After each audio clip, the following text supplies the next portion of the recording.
इस लेसन में हम बबल प्लॉट्स को डिस्कस करेंगे और ये इस लेसन का लास्ट टॉपिक है। इससे पहले मैं आपको हाईली रिकमेंड करूंगी कि आप please pie charts, box plot और स्कैटर प्लॉट्स को ज़रूर देख लें, क्योंकि ये सारे लेसन एक दूसरे के साथ लिंक्ड है। एटलीस्ट पाई चार्ट्स को ज़रूर देख लें, क्योंकि मैंने उसमें आपको बताया है कि हम मैटप्लॉटलिब, पैंडाज और नमपाई को कैसे इंपोर्ट करेंगे। तो हम शुरू करते हैं यहाँ से। बबल प्लॉट के बारे में मैंने आप क्या लिखा है यहाँ पे, जैसा कि हमने लास्ट लेसन में स्कैटर प्लॉट बनाया था और मैंने आपको बताया था कि स्कैटर प्लॉट बनाने के लिए आपको दो कोऑर्डिनेट्स यानी एक्स एक्सेस और वाई एक्सेस मेंशन करना बहुत ज़रूरी होता है कि एक्स एक्सेस पे आप क्या लेते हैं और वाई एक्सेस पे क्या लेते हैं। बबल प्लॉट के लिए एक्स्ट्रा एक और आपके पास कोऑर्डिनेट है जिसको हम z कोऑर्डिनेट भी कहते हैं और z कोऑर्डिनेट भी कहते हैं। इससे हमें मालूम होता है कि बबल का साइज यानी वेट कितना है। जैसा कि इस लेसन में हम इमिग्रेशन टू कनाडा की फाइल को डिस्कस कर रहे हैं, तो हम देखेंगे अगर बड़ा साइज बनेगा बबल का, इट मींस के उस ईयर में ज़्यादा लोग माइग्रेट होकर कनाडा आए हैं। और अगर बबल का साइज छोटा बनेगा तो हम कहेंगे कि उस ईयर में कम लोग माइग्रेट होकर कनाडा आए हैं। तो हमें इसमें एक और कोऑर्डिनेट यानी एक्स वाई जी तीनों कोऑर्डिनेट्स बनाने होते हैं बबल प्लॉट्स में। और यहाँ मैंने क्या लिखा है, मैटप्लॉटलिब में we can pass an array और scalar to the keyword s। जब हम ये z को थर्ड कोऑर्डिनेट को रिप्रेजेंट करते हैं तो हम s का वर्ड यूज करेंगे और मैं आपको ये कोडिंग में दिखाऊंगी कि कैसे होगा। That contains the weight of each point, right. Each point का आपके पास आएगा, वो बबल बना हुआ आएगा और उसका वेट बता देगा s से कैसे होगा। शुरू करते हैं। यहाँ मैंने क्या लिखा है, start by analysing the immigration pattern of Argentina and Brazil. यहाँ मैंने ये दो कंट्री को सिलेक्ट किया है। जब आपको ये समझ में आ जाए लेसन, तो उसके बाद आपने क्या करना होगा, आप 3 कंट्रीज को ले लें, 4 कंट्रीज को ले लें, एटलीस्ट 2 डिफरेंट कंट्रीज को लेके प्रैक्टिस जरूर करें, क्योंकि जब आप खुद प्रैक्टिस करेंगे, खुद कोडिंग लिखेंगे, तो आप ज़्यादा सीखेंगे, राइट। यहाँ मैंने क्या लिखा है, सबसे पहले हमने डाटा फ्रेम लेना होता है और हमने इंटीजर डाटा टाइप को भी स्ट्रिंग को इंटीजर में कन्वर्ट करना है, वो मैं आपको सब यहाँ बताती हूँ। सबसे पहले क्या है कि df_ab, ये मैंने डाटा फ्रेम का नाम लिखा। ab क्या है, अर्जेंटीना और ब्राजील का मैंने शॉर्ट करके लिख लिया। ये कैन इमिग्रेशन, जो इनिशियली हमने ये कोर्स स्टार्ट किया था उस वक्त मैंने ये डाटा फ्रेम को नाम दिया था, आपको याद हो। और ईयर्स हमने जो वेरिएबल बनाया है ये लास्ट लेसन में बनाया है, इसलिए मैं आपको कह रही हूँ कि प्लीज़ आप पिछले लेसन ज़रूर देखें। अगर मैं यहाँ पे ये समझाना शुरू करूँगी तो बहुत बड़ा लेसन हो जाएगा ये। अब हम क्या करते हैं, इसको जब मैं रन करके आपको दिखाती हूँ तो आप देखेंगे कि इस वक्त सूरत हाल क्या है कि हमारा ये कंट्री जो है ये इंडेक्स पे है, राइट, और ये ईयर्स हैं। अगर हमने ये कंट्री को नहीं हम देंगे कि ये इंडेक्स हो, तो क्या होगा, सिस्टम जनरेट कर देगा 0123 बाय डिफॉल्ट 013 इंडेक्स बना देगा। लेकिन आप खुद असाइन कर सकते हैं। तो पहले हमने असाइन किया था कि हमारा कंट्री कॉलम जो है वो इंडेक्स बन जाए, इसलिए अभी तक वो ही हमारा है यहाँ पे। अब हमने क्या करना है कि ये इसको भी मैंने कॉलम में कन्वर्ट करना है। आप देखेंगे इन दोनों में ये जो सारे कॉलम्स है ना, इसका और इसका लेवल डिफरेंट है। ये यहाँ लिखा गया है, इट मीन्स कि ये इंडेक्स है, इसलिए मैंने लिखा है कि इसका ट्रांसपोज ले लें। जब हम इसका ट्रांसपोज ले लेंगे तो ये भी कॉलम बन जाएगा। कैसे होगा, यहाँ मैं आपको दिखा देती हूँ, सिंपल वही कोडिंग है, df_ab, ये आपने इसके बाद डॉट ट्रांसपोज लिखना है। और जब अब मैं इसको एग्जीक्यूट करके आपको दिखाती हूँ तो आप देखेंगे कंट्री भी उस लेवल पे, कंट्री हमारे पास जो है वो कॉलम बन गए और ईयर यहाँ पे हमारे पास आ गए, राइट। अब हमारा ग्राफ अच्छा बनेगा। उस वक्त आप ग्राफ ट्राई करके देखें, वो ग्राफ अच्छा नहीं बनेगा।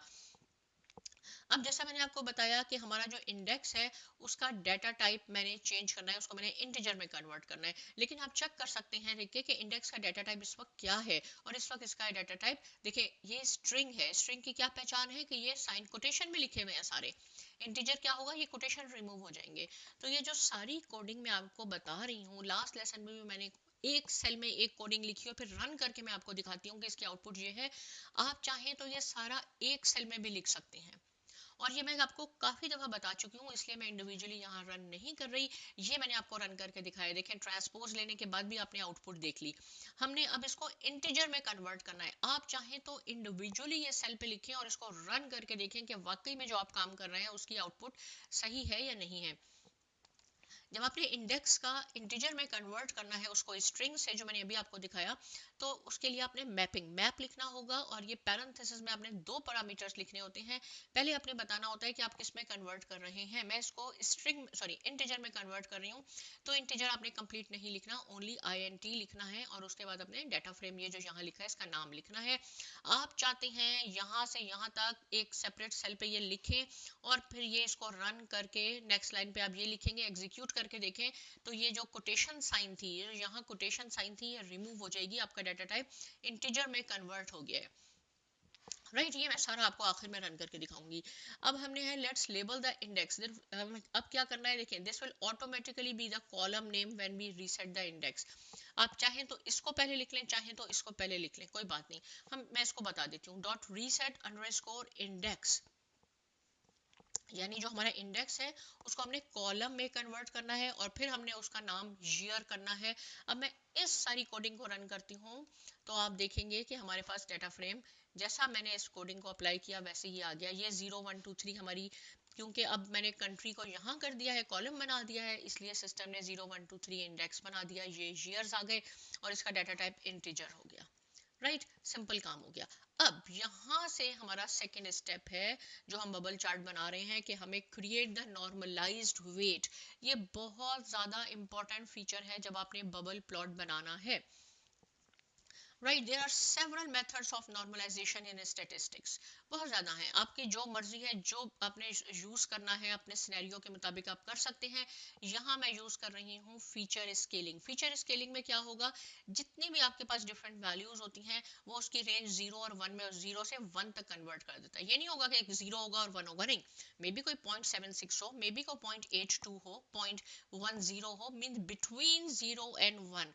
कभी ऐसे होता है ना, जैसे हमारे पास कोई चीज है वो सेंटीमीटर में है, कोई इंचेस में है, कोई फीट में है। राइट, तो हम उसको कैसे बताएंगे कि ये ज्यादा है या ये ज्यादा है? सबके हमारे पास मेजरमेंट स्केल डिफरेंट है, तो उन सबको हम नॉर्मलाइज कर देते हैं। सबको हम 0 से 1 की रेंज में ले आते हैं, तो हमें देखने में बहुत आसानी हो जाती है कि भाई ये तो अगर 0 और 1 होगा तो मैं कहूँगी 0.32 बड़ा है या 0.42 बड़ा है, तो आप डेफिनेटली कहेंगे 0.42 बड़ा है। राइट, तो ये नॉर्मलाइजेशन का है। स्टैटिस्टिक्स में आप चाहते हैं तो डिटेल में पढ़ लें, लेकिन मैंने आपको आइडिया बता दिया है। फॉर्मूला क्या यूज होगा फीचर स्केलिंग में, x dash is equal to x minus x minimum divided by x maximum minus x minimum. इसका क्या मीनिंग है? राइट, इसका मीनिंग है कि x जो है, हमारे पास डाटा फ्रेम मौजूद है, सपोज हमारे पास कोई भी 10 वैल्यूज मौजूद है, एक 200 है, एक 300 है, एक 400 है, 500 है, ऐसे कोई भी आप 10 कर ले। तो ये जो x है, जो फर्स्ट वैल्यू होगी आपकी डाटा सेट में, वो है, माइनस जो भी आपके डाटा फ्रेम में सबसे छोटी वैल्यू है वो आप यहाँ लिखेंगे, डिवाइडेड बाय मैक्सिमम वैल्यू यहाँ लिखेंगे, माइनस मिनिमम वैल्यू आप लिखेंगे। उसको आप करके देखें तो आपके पास जो भी नंबर आएगा वो 0 से 1 में आ जाएगा। तो x is the original value, यानी डाटा फ्रेम की जो भी आपने वैल्यू लेनी है पहली वो हो जाएगी। x dash is the normalized value जो 0 से 1 के दरमियान आएगी। ये तीन तो हमेशा आपके सेम रहेंगे, क्योंकि जो भी आपके डाटा फ्रेम की मैक्सिमम वैल्यू है वो आप यहाँ लिखनी है, मिनिमम वैल्यू यहाँ लिखनी है। ये 1 बाय 1, अगर डाटा फ्रेम में 10 ना है ना, तो फिर आप सेकंड नंबर जो है वो यहाँ लिखें, फिर थर्ड नंबर है यहाँ लिखें, लेकिन वो सब नंबर्स को 0 से 1 में कन्वर्ट कर देगा। ये फीचर स्केलिंग है। तो यही यहाँ मैंने लिखी है। ब्राजील और अर्जेंटीना को हम डिस्कस कर रहे हैं, तो नॉर्म यानी नॉर्मलाइजेशन, ब्राजील को मैंने एक वेरिएबल बना दिया, नॉर्म अंडरस्कोर अर्जेंटीना बना दिया। इसी को फॉलो करें। पहले है x यानी df जो हमारे डाटा फ्रेम का नाम है, और ब्राजील माइनस यानी ब्राजील का जो भी आपने डाटा पॉइंट लेना है पहला वो यहाँ लिखें, माइनस उस डाटा फ्रेम में से जो मिनिमम वैल्यू है यहाँ लिखेंगे, डिवाइडेड बाय मैक्सिमम वैल्यू उस डाटा फ्रेम की यहाँ लिखेंगे और यहाँ मिनिमम वैल्यू लिखेंगे।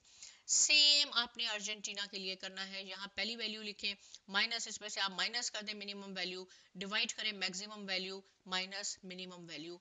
तो ये सारी वैल्यूज जो है 0 से 1 में आ जाएंगी, बहुत आसान हो जाएगा। इसके बाद इसको आप एग्जीक्यूट कर देंगे, सिस्टम में आ गया। अब हमारे पास थर्ड स्टेप आता है, जहां हमने अपनी प्लॉटिंग करनी होती है, और ये आप कॉन्सेप्ट अच्छी तरह समझ लें, कोडिंग लिखने में कोई आपको मसला नहीं होगा। राइट, एक सेकेंड में जरा, ओके, राइट, ये मैंने थोड़ी सी इंफॉर्मेशन आपके लिए यहाँ लिखी। Okay, to plot two different scatter plots in one plot, देखिए क्या बात हो रही है, जैसे हमने लास्ट टाइम लाइन चार्ट बनाया था, स्कैटर चार्ट हमने बनाया था, राइट। तो उसमें अगर दो कंट्रीज को कंपैरिजन करना है तो आपके पास दो लाइंस आ जाएंगी एक ही प्लॉट में। तो यहाँ पे भी वही सेम बात है, अगर आपने बबल प्लॉट दो डिफरेंट कंट्रीज, जो जहाँ मैंने ब्राजील और अर्जेंटीना को कंसीडर किया है, एक ही आपने ग्राफ बनाना है, उसमें दोनों कंट्रीज को देखना है। तो उसके लिए आपने axes one plot into other by, तो आपने AX पैरामीटर को उसमें असाइन करना होगा अपनी कोडिंग में, अगर आप चाहते हैं कि दो प्लॉट आपके एक ही प्लॉट में नजर आए। कैसे होगा ये कोडिंग में मैं आपको बताऊंगी, लेकिन आप याद रखें कि ये पॉइंट मैंने आपको बताया। We will also pass in weights using the S parameter, right. तो S हमने लिखना होगा, उसके बाद ये नॉर्म अंडरस्कोर ब्राजील लिखेंगे और दूसरे के लिए नॉर्म अंडरस्कोर अर्जेंटीना लिखेंगे S पैरामीटर के लिए। ये नॉर्मलाइज वेट्स बता देंगे आपको, लेकिन ये 0 to 1 इतने छोटे बबल्स होंगे कि हमें नजर नहीं आएंगे। 0 1 0 1 बहुत प्रॉब्लम है, तो इसलिए यहाँ मैंने लिखा है multiply weights by 1000 to scale it up and at 10 to compensate for the minimum value. ये जरूरी नहीं है कि हमेशा आपने 1000 से मल्टीप्लाई करना है, आप 2000 से कर दें, 1500 से कर दें। मैंने सिंपल लिखा है कि आप बड़ा उसको करने के लिए ऐसे कर सकते हैं, राइट। अब इसका क्या मीनिंग है ये मैं आपको यहाँ से कोडिंग से बताती हूँ। ये कैसे इसको हमने लिखना है, देखिए पहले ब्राजील है और दूसरा अर्जेंटीना है। AX0 AX1, आपके पास आप थर्ड कंट्री ले लेना चाहते हैं, AX2 कर दें, फिर AX3 कर दें अगर चार लेना चाहते हैं। डेटा फ्रेम का नाम डॉट प्लॉट, एक एक लाइन को डिस्कस करते हैं। काइंड आपने लिखना है स्कैटर, आपने इसमें एक्स एक्सेस भी बताना है, उसमें ईयर ले रहे हैं, वाई एक्सेस में हम ब्राजील लेंगे। फिगर साइज आपकी है जो भी आप चाहते हैं, 10/6 कर लें, 8/5 कर लें, बड़ा छोटा कर सकते हैं। अल्फा से क्या पता चलता है, ट्रांसपेरेंसी पता चलती है, यानी लाइट कलर चाहिए, डार्क कलर चाहिए, आप इसको 0.6 0.7 0.2 डिफरेंट कलर करके भी चेक कर सकते हैं। कलर आपको क्या चाहिए, मैं कह रही हूँ कि ब्राजील के लिए जो बबल्स बने वो ग्रीन बन जाए। ये है आपके पास Z कोऑर्डिनेट, जिसको हम S से रिप्रेजेंट करते हैं कोडिंग में, is equal to norm Brazil. Norm Brazil क्या है, अभी मैंने आपको ये ऊपर भी दिखाया था और बताया भी था, ये राइट। अर्जेंटीना के लिए हमने ये लिखना है, ये हो गया। अब मल्टीप्लाई इसको मैंने 1000 से किया, आप 2000 से करते हैं, आप 1500 से करते हैं, बबल साइज बड़ा हो जाएगा, राइट।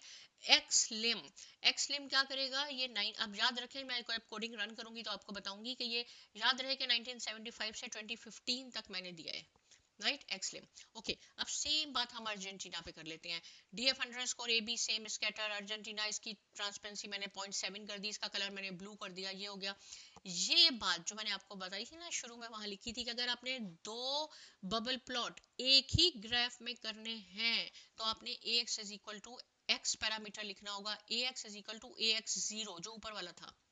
अगर आप ये नहीं लिखेंगे, ये मैं आपको होमवर्क देती हूँ, आप चेक करके देखें, ये लाइन को यहाँ से डिलीट कर दें, या आप चाहेंगे तो इसको ऐसे करके कमेंट भी बना सकते हैं, राइट। आप इसको जब रन कर देंगे तो ये दो ग्राफ सेपरेट ग्राफ बनेंगे, एक अलग बनेगा एक अलग बनेगा। आप चाहते हैं कि एक ही ग्राफ जो है वो में दोनों आ जाएं, तो आपने ये पैरामीटर पास करना होगा, यही मैंने ऊपर लिखा था जो आपको बताया था।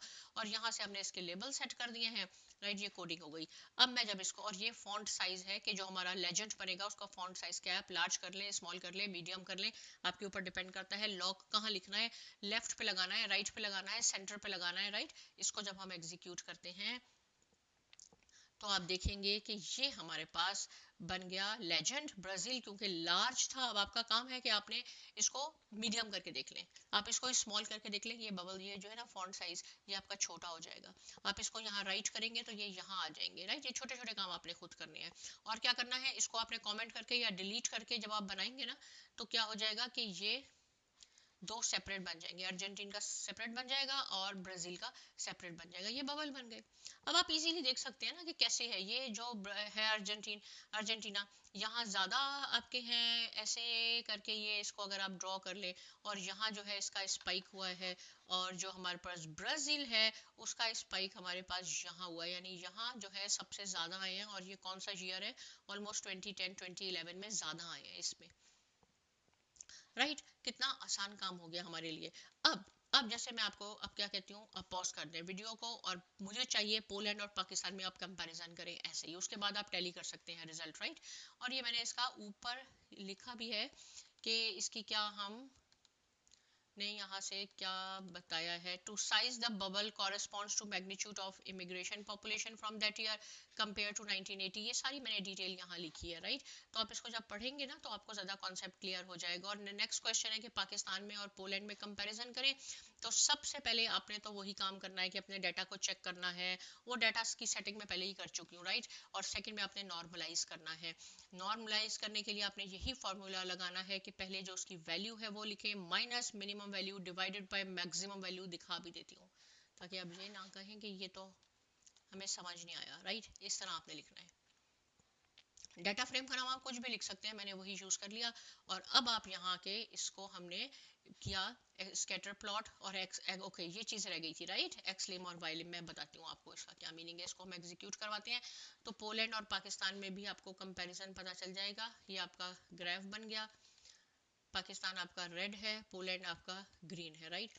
इसका मीनिंग है कि कहाँ से आपने ईयर शुरू करनी है। मैंने देखेंगे 5 का है, 1980 1985 1990, तो मैंने यहाँ 1975 कर दिया और ये 2015 पे एंड हो। तो ये है एक्सलिम कि कहाँ से आप इसको चेंज भी करके देख सकते हैं, राइट। अगर आप इसको 1976 कर देंगे ना, फिर आप देखें क्या होगा तो थोड़ा सा डिफरेंट हो जाएगा, क्योंकि इसमें 5 का हमने गैप दिया है अपने जो एक्स एक्सिस पे स्केल लिया है।